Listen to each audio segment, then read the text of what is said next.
стана? Защо? Защо си речеш? Какво приключение?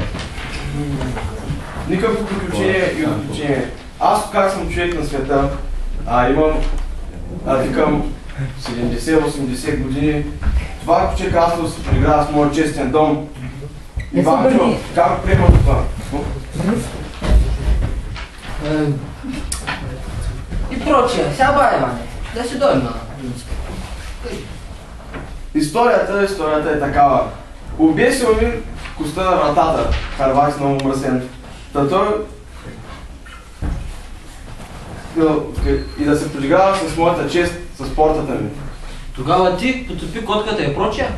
Каква котка и какви прочее? Искам да ти кажа, че откак съм света, аз съм на 85 години, такова чудо на християнин да стори не съм виждал. Пак това проклет Тарил Йомът, магаят му мръсно. А защо Варлама ти направил такова презрение?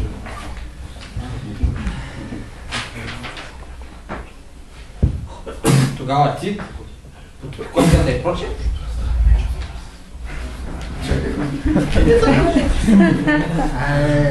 Сега чуй, да си прикараме на сърце откровено. Ти си баща, нали?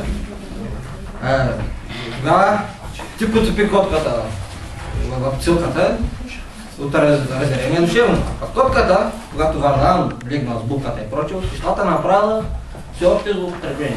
Разбирай, животно. Какво? Добре, потопих котката. И какво? Пуснах я, отцапаем дрехите. И? Не. Сега, поговорете си. Виж, 100 души народ това гледа до портите и се смея гласно. Не подобава пригърнете се, прочее се. Какво би вълт една котка за Тарил? Котката се измива, дрехите се изпират. Няма нищо. Не, сега.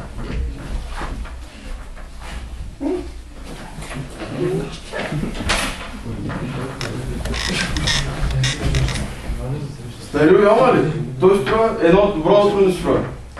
И двамата. Аз знам, че ти имаш първо право, нали? Варлам е един хълник и радолски кълпазанин, ама не може още от името си да запише и... срам за българска. Има ли право? Има право, има. Тебе, да те бяха окачили на вратята, да ти бяха окачили на вратята. Кой ще ми окачи? Кой ти да бил? Рамон Почаран? Да, нека бъде.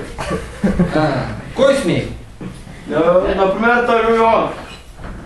Той няма да е жив. Смърт. Толкова.